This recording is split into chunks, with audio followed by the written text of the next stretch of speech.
There's not enough curiosity in the world today. At least that's what my guest for today's episode has to say. She's Gail Robertson. She has had a really varied career and eventually landed on running her own PR firm for manufacturers. And she thinks that in our industrial world, we need more people challenging assumptions and asking questions. And I agree with her. So stick around. You'll hear all about it right from Gail herself here on Manufacturing Talks. Welcome to Manufacturing Talks with Jim Vinoski. Industry has a million cool stories, and Jim talks to the movers and shakers who are making them happen. Let's dive in. EYS Media, your digital media relations agency. Public relations, website design, digital marketing. You get found by the customers and talent who need your solutions. You get media placements in top publications, the best job candidates coming to your website, a digital presence that gets you found by the right people. Call 616-298-8798 to get started today. All right, here we go. Welcome to Manufacturing Talks. I'm Jim Vinoski, your host. Thanks as always to our sponsor, DYS Media. Go look them up online. They got some good stuff going on there, and they will do a good job for you. I'm really excited today. Got a great guest. Gail Robertson. She is the Chief Curiosity Officer at her own company called GailNow. Should also mention she is a recovering journalist, and we will talk about that. Welcome, Gail. Hello, Jim. I'm super duper excited to be on your show. Thank you. Yes. So I should share that I was on your show, a month ago or so? Yep. And that was a lot of fun. So I've also greatly been looking forward to getting you on here and furthering that discussion. And what I love is that how we connected through social media and, I think we each found obviously content that was valuable and because I talk a lot about curiosity, you are someone who also has a curious mind. So I'm always fascinated by people like yourself as well. And I should have mentioned the name of your show, which you just said, Curious Minds. Curious Minds with Gail Now on YouTube. Yep. And folks, you should definitely go follow her because that is some excellent content. Not just the one I was on, but all of them are. So yeah, go check her out. Before we get started, definitely you've got a phenomenal background, and let's talk a little bit about, how you got to where you are today. Well, I've been doing a lot of reflection on this because people have asked me, like, have you always been curious? And I was like, I don't know. And then I realized, yes, I think I have been. And it goes back to childhood. I remember when I got my first, tape recorder and I was going around, taping people till my mom told me I had to stop because I was hiding behind couches. And so then throughout, I got into high school and I also am a great believer how paths are opened. Like you can have a plan for my life. My life plan did not go what I thought it was going to, but it's still been phenomenal. So I went into journalism because of a great high school teacher that set up a journalism class in high school. Then I went into it because I really wanted to change the world. And I thought about law at one point and then instead went into journalism because I wanted to that idea too of, challenging authority, challenging what was happening in the world and asking a lot of questions. So I was in that journalism world for about 10 years-ish and then veered off from there for a whole bunch of reasons that were happening. I think I realized too, I had sort of reached my limit in the mainstream media journalism world. Yeah. And I went off and ran a bed and breakfast on an island, which I now say that's my MBA because I learned about everything about marketing from website to, customer service. So everything. Then after that, I left there and was a fundraiser for a culture and recreation complex. And then one of the people on the campaign cabinet hired me as the advertising and promotions manager for a company in insurance and tech. And I was there for 11 years until they sold to an international company. And so basically I stayed until, that was all finished up and they gave me a nice package and it was wonderful. It was a wonderful departure. I still keep in touch and do some work with them. And then went off and started my own business, GailNow. And that's where I am for I just realized 5 years now I've been doing this company. It doesn't seem congratulations. like 5 years. Yeah. So, and that's PR. Yeah. So I'm a public relations consultant, though even in setting up GailNow, one of the things this would be a great skill I have is using transferable skills and being adaptable. Yeah. So when COVID hit, when everything's like, a lot of people were afraid, and I leaned in and said, I'm going to be a crisis communication specialist. Yep. And I really went out and said, okay, you have to use social. Like you can't meet in person.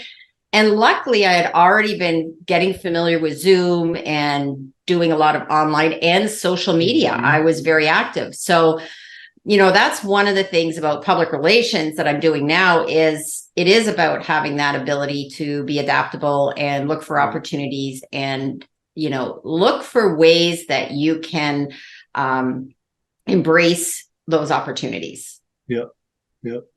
So yeah, you've already made most of our lives sound extremely boring in comparison to yours, but it goes beyond that. So you do PR, but now you've got a focus that kind of brings you here with us today on Manufacturing Talks in our world. So tell us about that.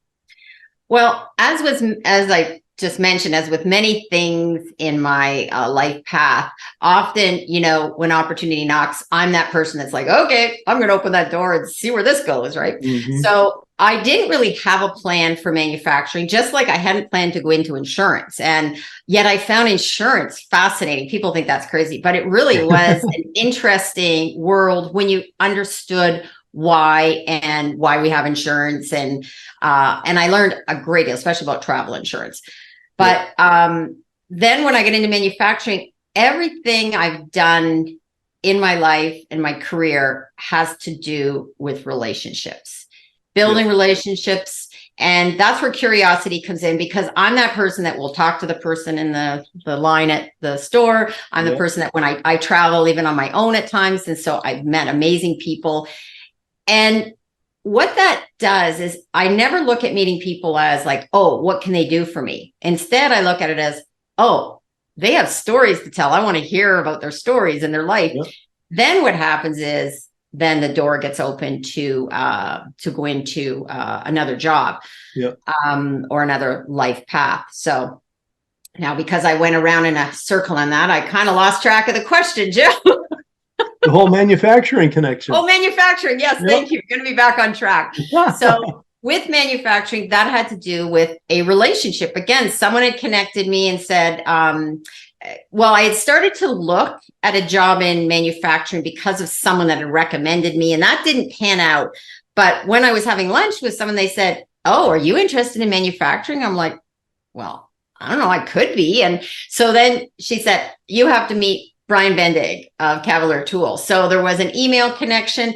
And then out of the blue, he said, hey, let's connect up and have a meeting. I went into his office and I still remember, I thought, oh, we're going to get along great. He had a tarantula and a snake in his office. Now the tarantula, I'm like, I don't need to go there, but I love snakes. Like I have like a real interest, fascination. So from there, we just hit it off. We're both, very outgoing people as well. And one of the things I'll say that I like about manufacturing, and especially working more in a male-dominated industry, even though that's changing, I have found that a lot of times, men tend to be very upfront, direct. And if there's an issue, you handle it, and then the next day it's forgotten about and you move on. And and Brian's background was in marketing as well. Like he had sold cars at one point. So anyways, we had that connection, and that's how I got into mold making specifically. And then I met Tim Galbraith, also at Cavalier, and he's been my mentor in terms of helping me and guiding me and being extremely patient. And I realized though that, when you're getting into manufacturing, it's a broad label, but a lot of the basics are the same in terms of, you have to learn some of the lingo. You have to learn the basics, go walk the shop floor, go talk to the frontline people, So that's what I did when I was insurance. That's what I did when I was a fundraiser. I mean, you go to the frontline people and you also find a mentor. And throughout my life and career, I've always had people that have helped guide me. And I want to go back in time to when I was in high school, because I covered junior B hockey. Remember this teacher? I had this teacher who set up the journalism class, and the local paper publisher editor said, "Hey, I have this opportunity." Of course, it was unpaid, but I said yes. I knew nothing about hockey. I mean, zip nada, right? And I just go into, and it was junior B, so it's not like minor. This is junior B hockey. And I found people who helped me, and I learned all the lingo, and I became very good at covering the hockey, even though at first the hockey organization was reluctant to have me cover it because, I was female, and how is this going to happen? And she doesn't know about hockey. And I showed them. Blazing new trails. Yes. But, you do touch on something I've learned through my career. We tend to be intimidated by the notion of becoming expert. And yeah, it's true. To really be, what I would consider a true expert takes enormous amounts of study and focus. And yet, generic expertise standing above kind of the average person really doesn't take that much. It takes certainly some focus and some study and some grit, but acquiring information that's above average really isn't all that difficult, is it?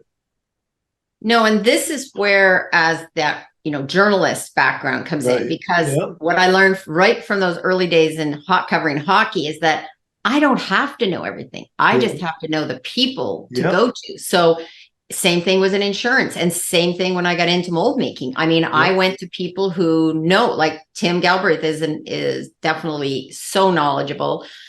There's many other people that I've, got to know. Plus I'm now on the board of Canadian Association of Mold Makers. And I sat on that board throughout COVID, and wow, I did a lot of listening because we were up against a lot of obstacles with the border closing and supply chain issues. So all of a sudden I was for a while there, every morning at 7:30 a.m. we were having a meeting, and I was that person that's like listening and learning. And that's what, that's where that curiosity comes in, is that we talk a lot about creativity, we talk about other life skills, but curiosity is something that I also see that we need a great deal more of in schools, in workplaces, well, in all areas of life, social media, we need to ask more questions. Yep. Agreed. Yeah.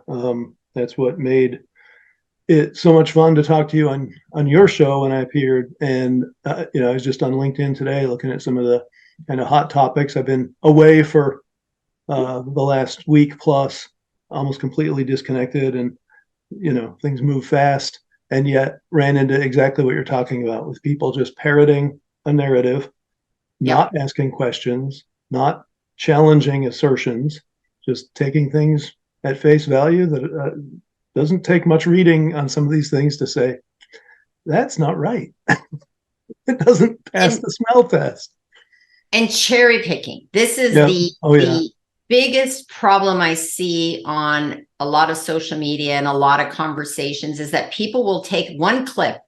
And it's one of the things why I'm a recovering journalist, is that as a journalist, I still have relationships from people that I interviewed back when I was a mainstream media journalist, because people always said they knew they could trust me to tell their story and not to twist it. And believe me, there were times when I said, well, technically they said this, but I knew what they meant. And I could have used that quote, but I never wanted to burn a bridge, and never wanted to make any, if I'm going to get a good story, I'm going to get it the right way. And I'm going to include the full context. And that's probably my biggest issue right now. When I see a lot on social media, people will pull a clip from a podcast, and I'm the person that listens to those 3-hour podcasts. So, and this has happened numerous times that I've heard someone pull a clip. And I'm like, no, I heard that interview. That is completely out of context. And it's a real problem right now because people Yep. are passing this on to our youth, at Yep. universities. They're passing it on in mainstream media. And we really need to speak out about this more. So that's why I was happy to come on your show, because manufacturers also need to step up and take note and be aware of what's coming when it comes to, often this one narrative, because it will impact manufacturing in terms of energy, in terms of recruiting. So, yeah, listen up. Well, and you mentioned something important that I was very impressed with just a few minutes ago, that unfortunately a lot of people native to manufacturing like me still don't get, and that is that importance of going to the plant floor, going to the front line, talking to the people who are doing the work and understanding what they're encountering and what their problems are, and what solutions they need.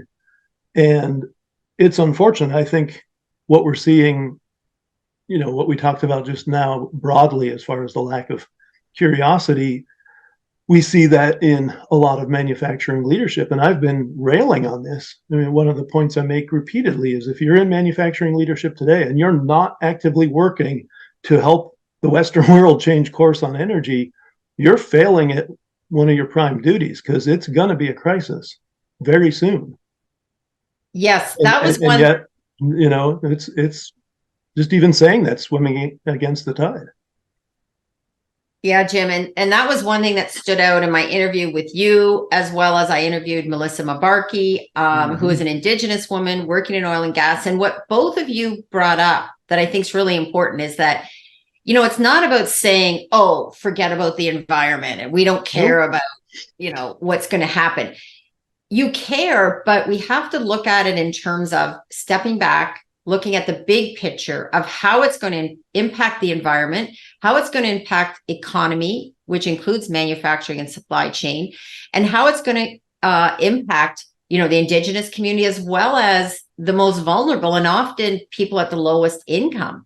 Yep. And that's what's missing right now. There's this sort of solo focus only on, and it's become this, like, you're either a climate change supporter or a climate change denier. And I said, there is something else to consider, is that you can believe that we have issues and concerns related to our environment and related to climate, but also not think that it means this arbitrary, mandating of, you shall go to an electric vehicle by this date. And this is where Melissa talked about, especially in Canada, but even parts of the US, you go to the far north. Has anybody thought about that and the impact, right, of driving vehicles in the far north with the temperature and distance? So this is where, we have to start looking at that bigger picture. And for sure in manufacturing, that needs to happen. And it's why on my show, I'm doing Curious Minds, as well as being a publicist for clients in manufacturing, is that, it's connecting the dots too, because it's more than just selling your product. You also have to retain your staff, recruit new staff, be aware of supply chain issues. So, manufacturers don't work in a bubble where it's just they have their plant and they produce something, and there's more to it than that, right? And I think that's where we're going to get into trouble if we don't embrace more curiosity. Yeah. Well, I'm thinking about COVID and how that touches on some of what you just mentioned. One of the big things is that whole lack of challenging of the narrative that you're either on board with these radical changes or you're some kind of anti-science zealot, and we should have learned, given the colossal failures of so much of what that narrative drove through COVID, that there is that other way that wasn't taken then, cost versus benefit and opportunity cost, things that we should have considered before we shut down whole economies and threw a bunch of people out of work and cost a lot of businesses. And here we go again. Energies, we have in a lot of cases the same people telling us the same story, and unfortunately we're listening Yet at the same time, I look at manufacturing and the adjustments that have been made to alleviate some of those supply chain problems. And that to me is a big positive, that people have realized the problem of having these far-flung supply chains from, places that aren't necessarily our friends. And they are making moves to fix the problem. Yes. And, we saw it with, anytime something is mandated, you have to be very careful. And, Yep. in Canada, we're seeing it with a few bills regarding Bill I was getting the C-18 right now, which is their, our government decided to go up against Google and Meta, which I still shake my head. I'm like, and there were all sorts of people in digital marketing saying, whoa, time out, better reconsider this. And now they're scrambling, and people are getting messages saying, especially people in a lot of media, both alternative, independent, and mainstream, that are getting messages saying your content isn't being shown to Canadians, right? So, Yeah. wow, Yeah. it is Well, definitely it's definitely a problem, and it's why, again, what we talked about, having these types of discussions is important, along with manufacturers getting out there and telling and sharing their stories too. Because that's the other thing, that more people in government and the people making decisions, if you're not speaking up and saying, hey, this is how we're part of the overall supply chain, you get forgotten about. Yep. And, in mold making, tool making, we call it, they're the people that make things that make things. Right. So a lot of this happens behind the scenes. Yep. So it's important to step out into the spotlight, and that's where I come in. So for the people who aren't really familiar with what that is, just give a quick description of what mold making is about. Well, mold making, so what I usually suggest to people, if you think of those for examples, now I do a lot of work with a company that does non-automotive, but if you're thinking automotive, think of every plastic part in your car, or think of those tubs that you store things in, think of your case for your phone, think of this water bottle, and anything that's made from plastic. A tool maker had to make the tool that the plastic then gets poured in to make all those plastic parts. So, and it's phenomenal. Like when you walk around a shop floor and see, like, I've been shocked sometimes at these big tools and how much steel they use to make like even small parts. Yeah. And the moving parts of the tool itself, it's one thing that, if you think about it, is kind of obvious, but until you see it, that, parts of the mold have to move out of the way to release the plastic when it's formed. It's really fascinating. It is. And that's something that I really relish about the work I do, is because I've learned about things I never thought about these things before. You go pick up your item or off the store shelf, and never thought as well about, I used to hear supply chain and didn't understand what that meant, really. I kind of understood until, again, borders get shut down. There's cargo blocked at, ports, and they start to pile up. And then, you're waiting for, various items to come into your store or to your showroom floor, like cars, vehicles, everything, is now delayed, and people are starting to now connect those things. Like, and sometimes people just get mad about it, but I said, hey, everything is connected. Yep. And much like our health, everything is connected. And that to me is when we talk about the title of your show, Curious Minds, we need more and more of that, just for people to understand where all the stuff they have comes from and what goes into that, because that's what's at risk. We talked about the manufacturers and the risk to them, but obviously the much greater risk if we disrupt our manufacturing world is people aren't going to get the things they need or want. And the general population has to understand that too, that, we can pursue this insane, rush to electrification at the expense of our industrial base. But here is the outcome, is that a lot of the stuff you take for granted today, you will not have. Yes. And that got me thinking too. I had another guest on my show and I learned a lot about the plastics world. So when we hear, again, one narrative is that ban plastics, plastics are bad, let's get rid of plastics. And then then you start looking around and going, well, what about our medical devices? Yep. What about our cars? Like what are you going to put if you're not going to put plastic? You know how much heavier they'd be, how many more emissions would be put into our atmosphere.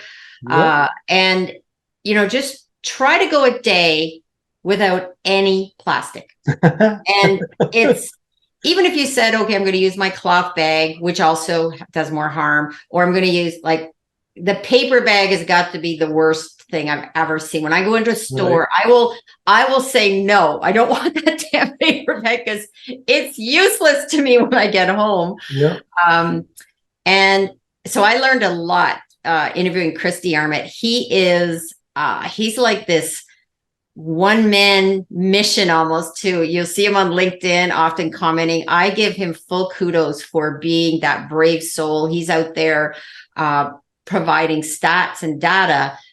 And here's where, I want to have a better environment. I try to, I recycle. I try to, cycle more if I can cycle rather than drive. Like I try to do all those things as an individual.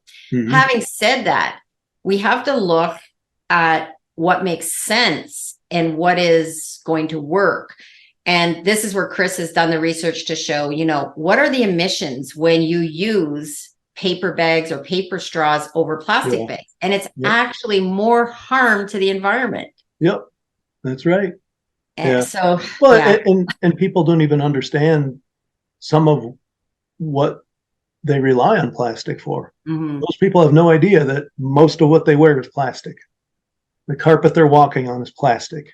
Yeah. Like you said, try to go a day without plastic. Well, get rid of your furniture, get rid of your carpeting, get rid of a big chunk of your house, get rid of your car.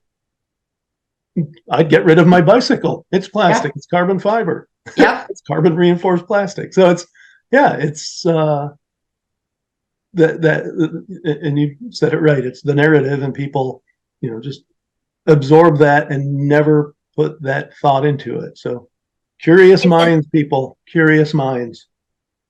It's a narrative, and it's also something that we often hear this term, follow the money. And this is something when I look at, and I've started doing this now, I'll go when I see someone post something and often it's an environmental group, and I go look at, they've got a foundation supporting them. Then you look at, and I did this, even Chris said, wow, how did you find this? I said, well, I went back a few steps and I found out it was, I think it was in the steel industry that was supporting this. So of course they were saying, get rid of plastic, right? So, which also doesn't make sense, but not a lot of things do make sense some days, but especially when it comes to money. Yes. It's, there's so many things that I question, and sometimes it does feel very lonely out here when you're asking these questions, because I'm thinking, how can people not ask more questions and try to figure out why are certain things promoted? And we know the answer. I mean, it's this,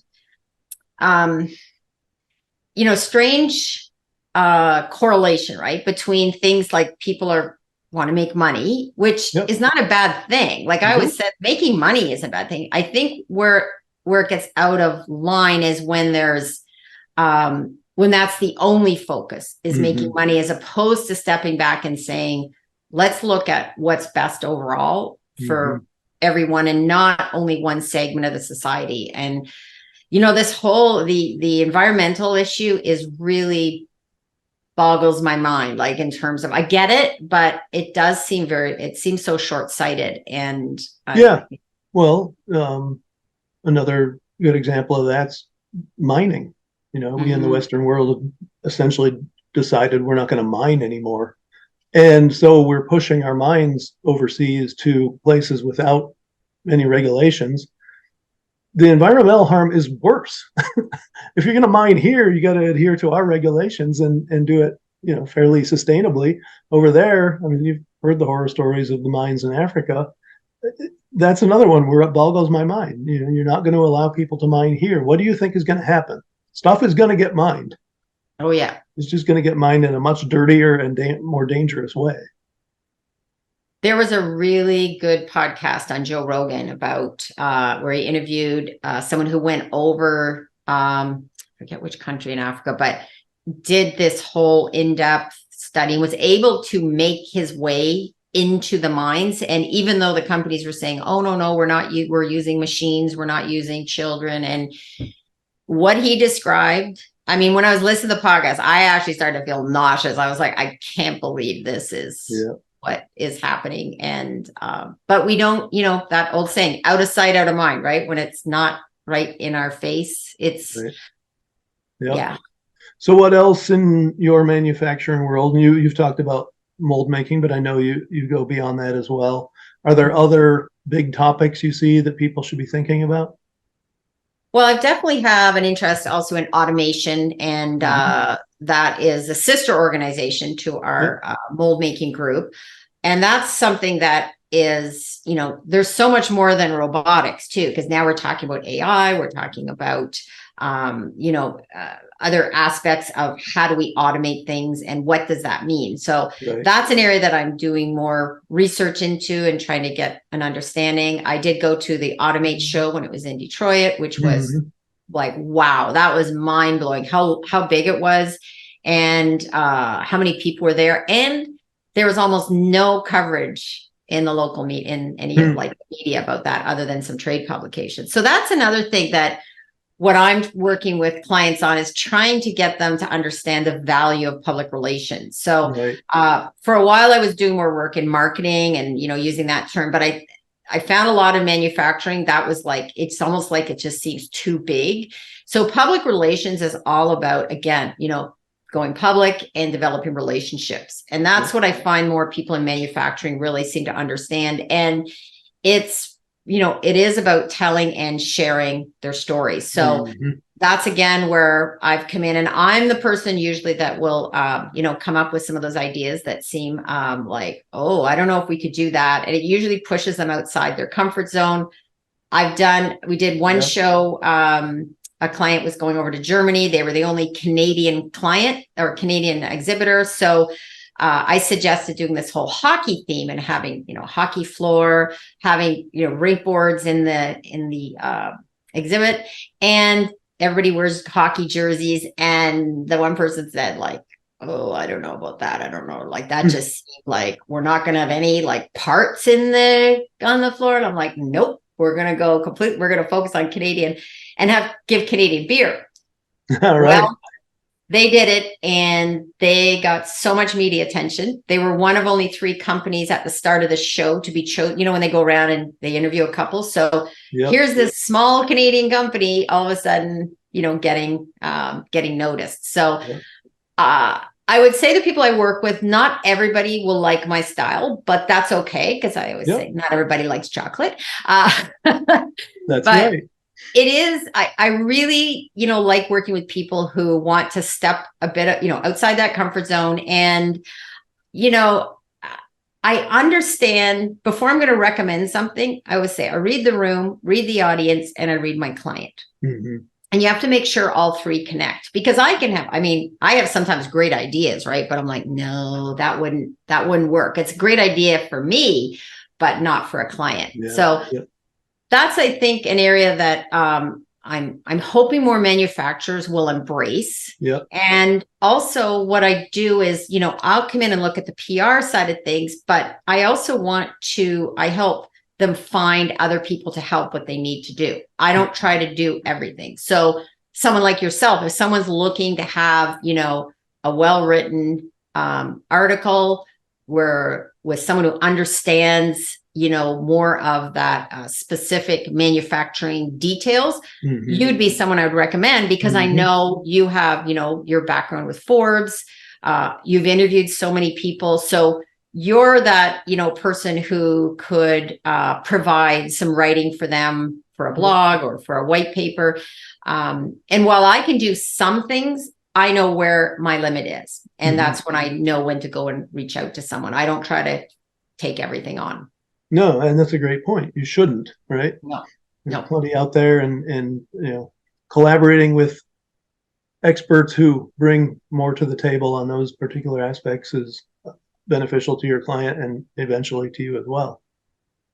Yeah, and I I think do want to echo one thing in another way. Your talk about manufacturers being more forward about what they do and having people understand, what their plants are all about. I've been banging the drum that for the longest time, manufacturers believe they have these trade secrets, and some do. I'm not saying there aren't any, but most who think that really are they're misguided, shall we say. Most of us use the same machines in the same way to make the stuff, and yet we're closing off whole generations of people from seeing what manufacturing is all about and understanding that it's not the dirty, dark, dangerous world of your grandparents. It's high tech, and it's lucrative, and a great place to work. So in addition to the reasons you mentioned, we need to be out there for our own workforce development and sustainable production future. Yeah, you nailed it again, Jim, because this goes back to what I said earlier too, is that it's not just about selling your product. You also Right. have to look at, where you're going to get future employees from and how do you keep them? Yeah. I hear this a lot of times. People say, oh, they'll leave for $1 more to go up the road. Likely that person then is probably someone that you don't really want to keep anyways, right? If they're going to move for money. And it really is about, and it's very cliche, but I'll tell you, as someone who has worked in companies with strong culture, with great bosses, I think I heard you as you were interviewing someone, they were talking about sort of I think the one person had to have like some heart surgery because he had such stress from a boss. I will say it. And I was on one networking, show thing, and we were in a side group. And I think I was the only person that said, I've had the best bosses. And everybody looked, they couldn't believe it. They go, wow, you are the outlier. So I do consider myself very blessed. I have had, I know there's 3 of my top bosses I've had that were, encouraging, supportive. And it's why I stayed, because it's not about the money. People want, someone that says thank you. People want someone that will be supportive of you. My one boss, he stayed out of my way. That was his best skill. He let me. Wrong with that, right? And and he one time said, he goes, well, I think I went to ask him something, and he said, well, if I'm going to do that, why do I have you? And earlier on, I learned that lesson. After that, I'm like, make the decision. And how do you learn too? And if you don't, you have to fail a couple of times and then learn from it. But so you hit on a couple of superb points. And I want to expand on that culture piece, because I've had some great bosses. I've had some absolutely atrocious bosses, but I do know, comparing the manufacturing world with the more general business world, that in manufacturing, I think for too long, we've tolerated some behaviors that wouldn't have been tolerated in the broader business world. I think part of that's because for the longest time, we elevated people as managers who were just good at what they did on the floor. I think we're coming out of that, but there's still work to be done to improve the manufacturing culture. And then that other piece is that, we're already struggling to get the people we need.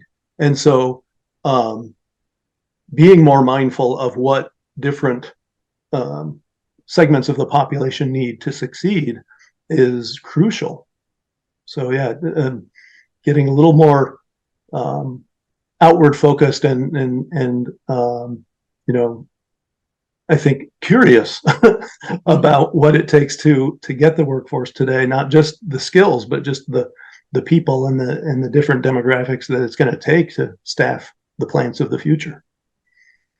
That's a really good point, Jim, in terms of, each of my bosses, that was all before I got into manufacturing. And I have advised sometimes, but because I've been more on the PR marketing, it's like, I try to stay in my lane, not always good at that. If people, it is really important to look at developing your public relations, your marketing around your culture as well. Yep. Because you're not just like, you can wine and dine your clients and your future customers and current customers, but it's your staff that really are the people that will be able to give you those home runs.